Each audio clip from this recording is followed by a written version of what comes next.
House Church. Welcome to part 1 of Developing Holy Habits. If you are watching this YouTube video, I'm so glad that you found your way here. This is one of the 4 classes that House Church is offering for a course summer series. And I am really excited about this, and I am stoked for our church community to grow together over the summer, and really excited for the work that God will be doing in us as individuals and as a community. So I'm so grateful that you are here. If you are watching this video and you don't know who I am, my name is Nicole Duyao. I have been a part of the Pepperdine community for 11 years now. I was a Pepperdine student myself, and then I have been working in housing and residence life for the past 7 years. I also studied spiritual formation for my master's degree, which is why I'm so stoked to be doing this class with you. Over the next 4 videos, 4 courses that will be released over the summer, we are going to be talking about and working through creating our own personal rule of life.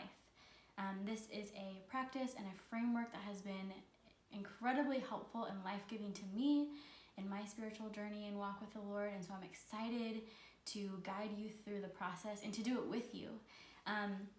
As I started to work on this class, I felt pretty strongly that it is time for me to redo my rule of life. So as you're watching this, know that I'm in it with you. I'm going to be reflecting with you, praying with you, going through the whole process with you. And I'm excited for that for myself, and I'm excited for it for you. So know that you are not alone on this journey, and I am really excited for us to learn together the importance of developing holy habits and what it looks like to put that into a life-giving and life-sustaining rhythm. So, like I mentioned, in this first class today, we are just going to be talking pretty basically about what a rule of life is. Today we'll start with some of the framing of what a rule of life is, and we'll end with some reflection questions for you to work through, pray through, and process with your community on your own. As we look forward to part 2 and 3, that is when we will start to form our rule of life. So there's a really handy spreadsheet that you'll have access to in a little bit that we'll start to fill in and form it so that we can have a good idea of what it will look like in the end. And then for part 4, we will talk about the fulfillment of that. So how to live it out, how to make it sustainable, and how to find accountability in your community as well. So let's just jump right in. Let's talk about what a rule of life is. Before I jump into the actual description of a rule of life, I do want to say that this is a really personal thing for you to get to do. We will be going through the same questions together. We will be filling out the same boxes together, but this is, you get to craft it to match who you are, your personality, your strengths, your giftings, your relationship, the way that you spend your time, and your relationship with God. So that is a really special part of it. I also want to talk about the language of rule of life. I'm always fearful that hearing that language can be intimidating for some people. It might sound like restrictive or boxy, but I will share that from my personal experience, what I believe is that this is an incredible tool that really helps you to live with deep intention and to live a well-ordered way in your relationship and walk with Christ. It helps us to know how to be attentive to the needs of your own spirit and your soul as we engage in practices and disciplines that transform your walk with the Lord. So if that sounds good to you, I'm glad that you're here.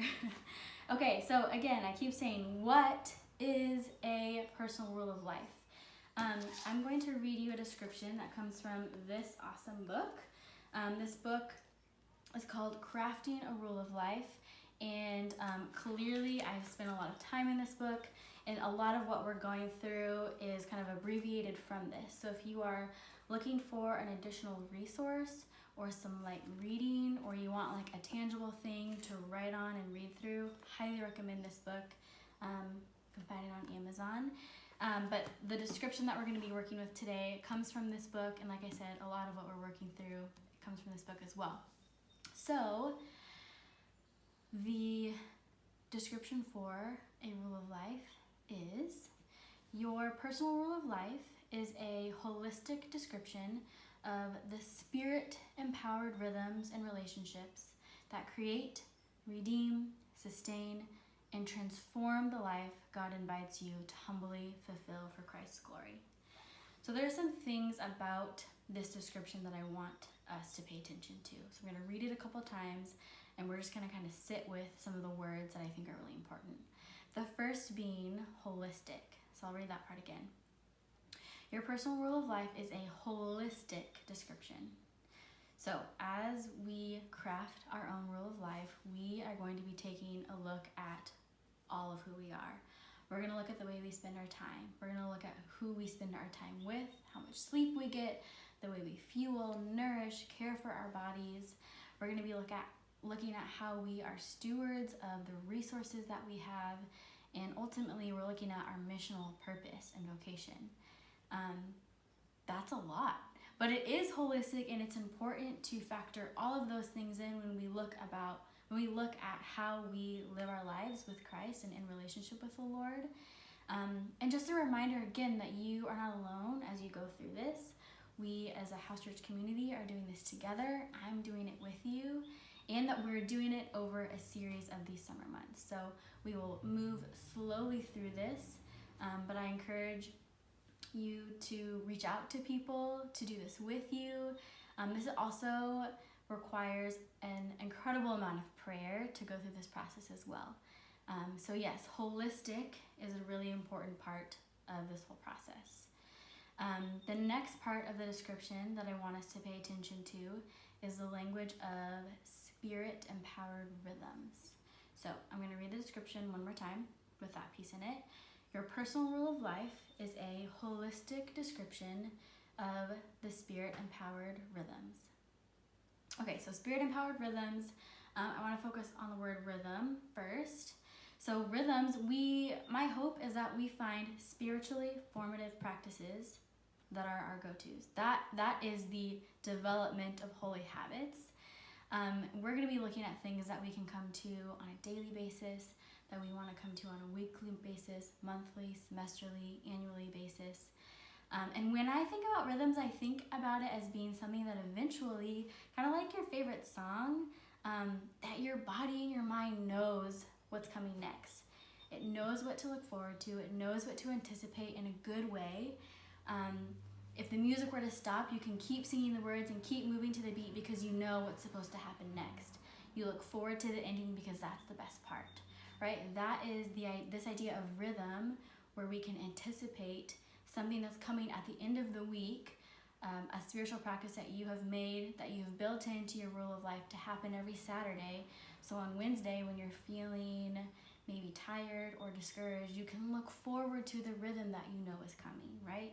So that is why rhythm is such an important part of this process, and is something that we eventually will look forward to as we go throughout this. And these are spirit-empowered rhythms, right? I mean, to me, that is the best part. And really what this is all about, right? Connecting with, being led by, taught by, spoken to by the Spirit as we engage and commit to rhythms that shape and transform our life for God's glory. Like, that's what it's all about. That's what everything is all about, and we get to incorporate that and consider that into the way that we live our lives, and we will do it through creating spirit-empowered rhythms that are holistic. Okay. Whew. Take a deep breath. That was a lot. All right, I have one more thing that I want us to pay attention to. So I'll read the description one last time, and this is the language of invitation. So your personal rule of life is a holistic description of the spirit-empowered rhythms and relationships that create, redeem, sustain, and transform the life God invites you to humbly fulfill for Christ's glory. So I think that it is really important that you are reminded that this is all an invitation. Your relationship with Christ is an invitation. Your formation and redemption is an invitation. This class is an invitation. House church is an invitation.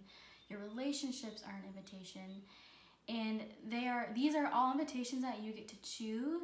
you get to opt into, you get to show up to, you get to engage in, lean into. And those invitations are always open. They are always on the table. And they are also invitations that when you choose to accept it, you will always be met in. The Lord will be a part of this whole process. The creation of the Rule of Life process is an invitation that God has invited you to, and He is already there. So when you accept it and you show up, you get to be met in that. And I just want to remind us of that as we go through this process, as we answer some maybe challenging questions and are processing through the way that we spend our time and what we like about that and what we want to shift about that. But this is all an invitation that the Lord has set out for you and that the Lord will meet you in. Okay, so hopefully with that you have kind of an idea of what a rule of life is and what it can be. And now I want to get into some more of the tangible, what does this actually look like type thing.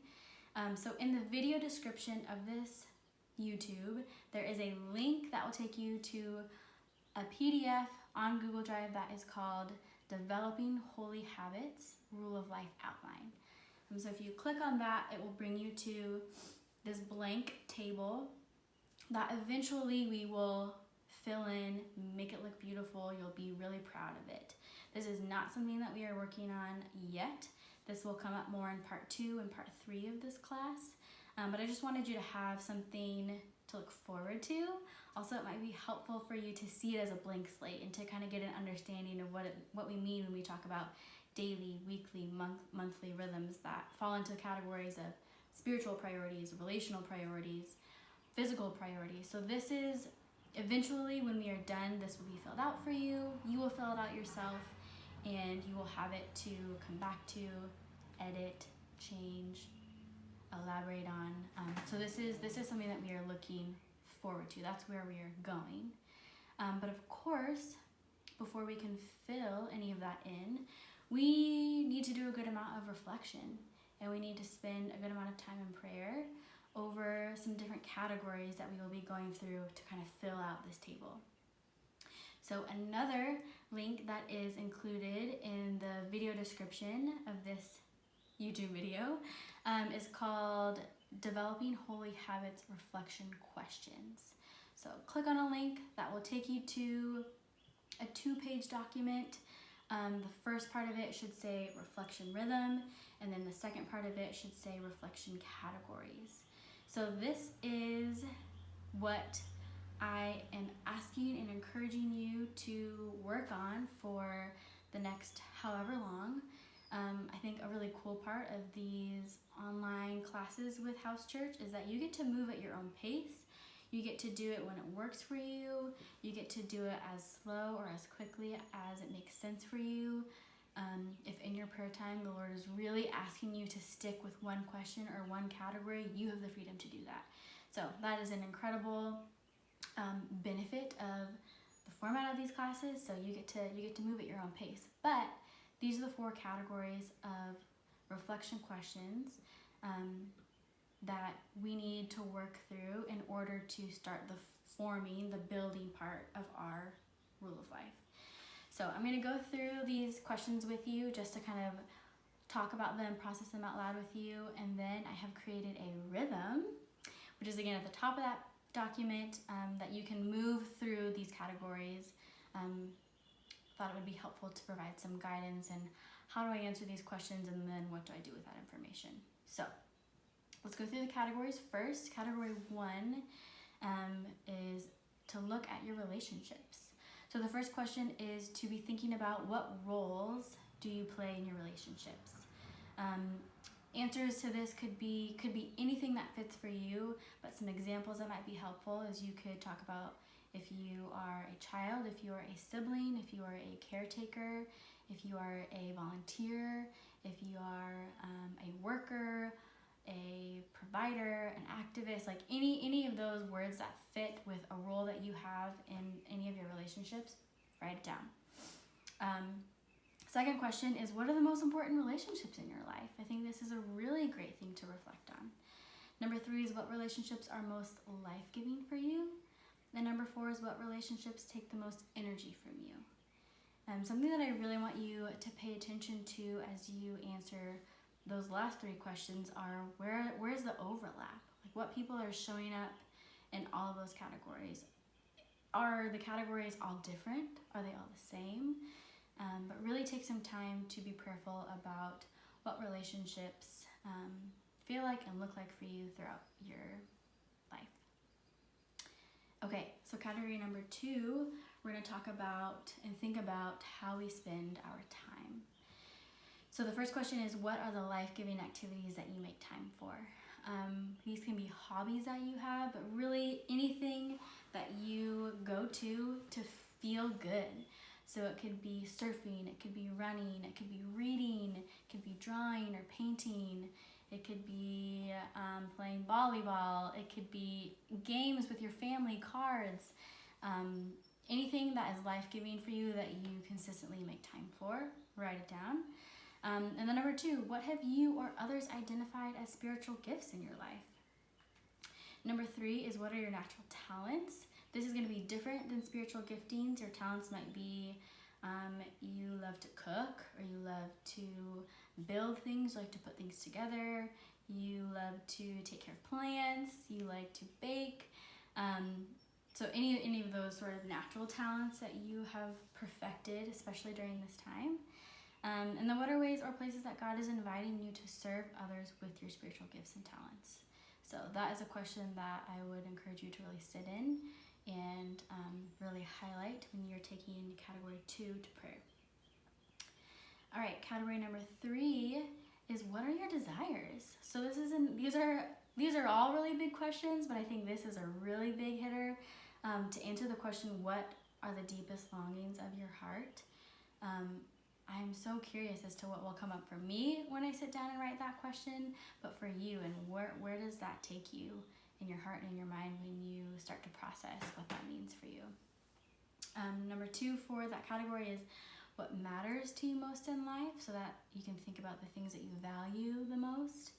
And then number 3 is to look at how your desires and your values align with the way that you live your life. So to be looking at, are all of those things pretty intertwined? Do they feel really disconnected from each other? Are you somewhere in between? There is no right or wrong or any sort of expectation for what these answers should look like, but really should just be a reflection of what you think, what you believe, and how you live. All right, category number 4, and our last category is for you to look at your vision and mission for your life. So is there something that you have discerned as a calling for your life, over your life? Write that down. What are things that and if you don't have an answer to that question, that's okay too. Again, there's no right or wrong answer to any of this. We just want to make space for all of it. Okay, so question number 2 is, what are things that you are involved in or that you have committed your time to? Pepperdine students, I know that you are involved in so much. I also know that this current time in this past semester looked a lot different. So you may have to reflect back a little bit and just think of the things that in the past, what are clubs that you would regularly attend or organizations that you were a part of. But where does your time and energy go to when it comes to the vision and mission that you've set out for yourself? And then number 3, what do you feel most responsible for? Is there a certain category of people or things that you feel responsible for and that you have really dedicated yourself to? So again, that's a lot of questions, but my encouragement to you is to move through them slowly and through this rhythm and guidance that I have written out for you. So if you go to the top of that document, there is a reflection rhythm that you can use to move through each of those 4 categories. You could spend a whole week on one category. You could spend a whole month if you wanted to on one category. You could spend a whole day on one category. I really encourage you to not do it all in one setting. It's a lot of questions and a lot of reflection to go through. But when you start with just your personal reflection. So do whatever you can to answer these questions honestly with yourself. If you are a journaler, now's the time to break it out and put pen to paper and write your answers down and notice what's coming up for you. If you don't like to journal, you can open up a new Google Doc and type your answers and just look at and spend some time reflecting on how did you answer those questions, how hard was it to answer those questions, how easy it was for you to answer those questions. But definitely spend some time in silence and solitude with those questions in each category. So after you've done the personal reflection part, then I want you to take it to prayer. So bring all of this to Jesus, ask him about it, talk to him about what you've been thinking, the things that you've noticed, talk to him about the things that you were delighted and excited to write down, talk to him about the things that you were hard to write down or maybe you didn't even want to write down. And then listen, right? That is a huge part of this process. It's a huge part of our relationship with the Lord, period. But especially in this process, we really need to commit to and dedicate a large portion of time to listening. So you're going to be doing a lot of your own work, right? You're spending a lot of time in personal reflection over these questions. You're looking at how you spend your time, who you spend it with. You're looking at how you're pursuing justice and glory for the kingdom of God, but we really need to listen. What does God have to say? What does his heart want for you? Where does he need you to go? What does he need you to pay attention to? So move slowly through this and listen. The next step and the final step to wrap up one category is to then talk about it with someone who knows you. This is also an important part. I think all of the steps that I'm going through with you are important, equally important. But this is a special one because it allows you to process with someone who knows you. And ideally, this would be somebody who you would trust to reflect with you. We want them to be able to speak life over you and correction over you. So if you are sharing with somebody the roles that you have identified for yourself in your life, we want to allow that person space to also say, you know what, I think that you also are this and this and this, and allow what they say to then be a part of your own reflective process. So ask them what they think and invite them to provide reflection with and for you. So again, you're going to use that reflection rhythm to move through each of the categories slowly at your own pace. And what we will do with all of that information, all of the good work that you're doing is in parts 2 and 3 of this course, we will start to build it out and make sense of it to help us understand what are the rhythms that we really need to focus on, what are things that we need to add into our lives, what are things that we need to shift and make look different. And then we'll, like I said, get to start to form the whole Rule of Life process. I want to acknowledge that this is a lot of reflective work. And again, I just want to remind you that I'm with you in this and that we are doing this as a church community. A part of this online course rhythm that we are doing this summer is that there will be opportunities for us to Zoom together. So to connect once a month online through Zoom, and that can be a place that you come with questions, that can be a place that you come with things that you are loving about it, things that are really challenging for you, maybe you don't like it at all, like let's talk about it, let's process it. So the opportunity will be provided, but also for you to know that I am here. Please reach out to me. You can send me an email and I would be happy to walk through any part of this with you on a one-on-one basis. I'm definitely available for that. And like I said, going through this on my own. Again, I'm so excited to go through this journey together. I think it's a really incredible opportunity to take a summer that feels and looks different than any summer ever has and maybe any summer ever will, and to be really intentional about asking God what he has to say about our holistic lives and about what his Spirit needs and wants us to move and what kind of rhythms he needs us to develop. And I think that we have a unique space to be doing that in right now too.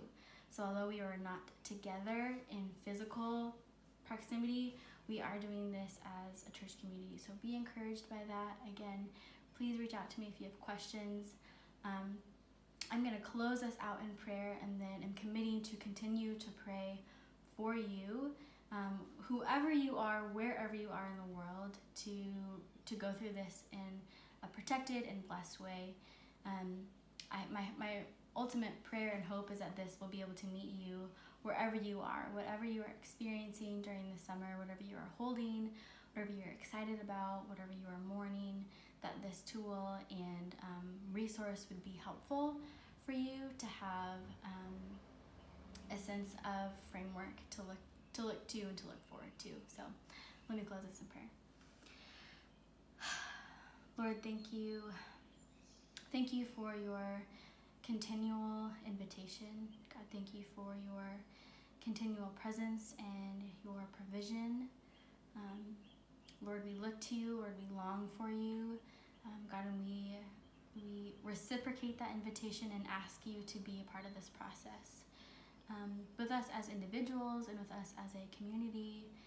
God, I pray that this summer would be one of equipping. I pray that this summer would be one of redemption and transformation. Lord, would you be with us as we seek to know you and understand you in new ways and to become more like you. God, cover us with grace as we do so. Lord, instill within us a sense of peace to get through each day, to get through each question that we're asking. Lord, surround us with people that can join us in this journey and just be with us as we seek after you. Lord, we love you so much. In your son's name we pray. Amen. All right, well, thank you for joining. You can look forward to part 2 of Developing Holy Habits coming to you in June. Thanks for being here.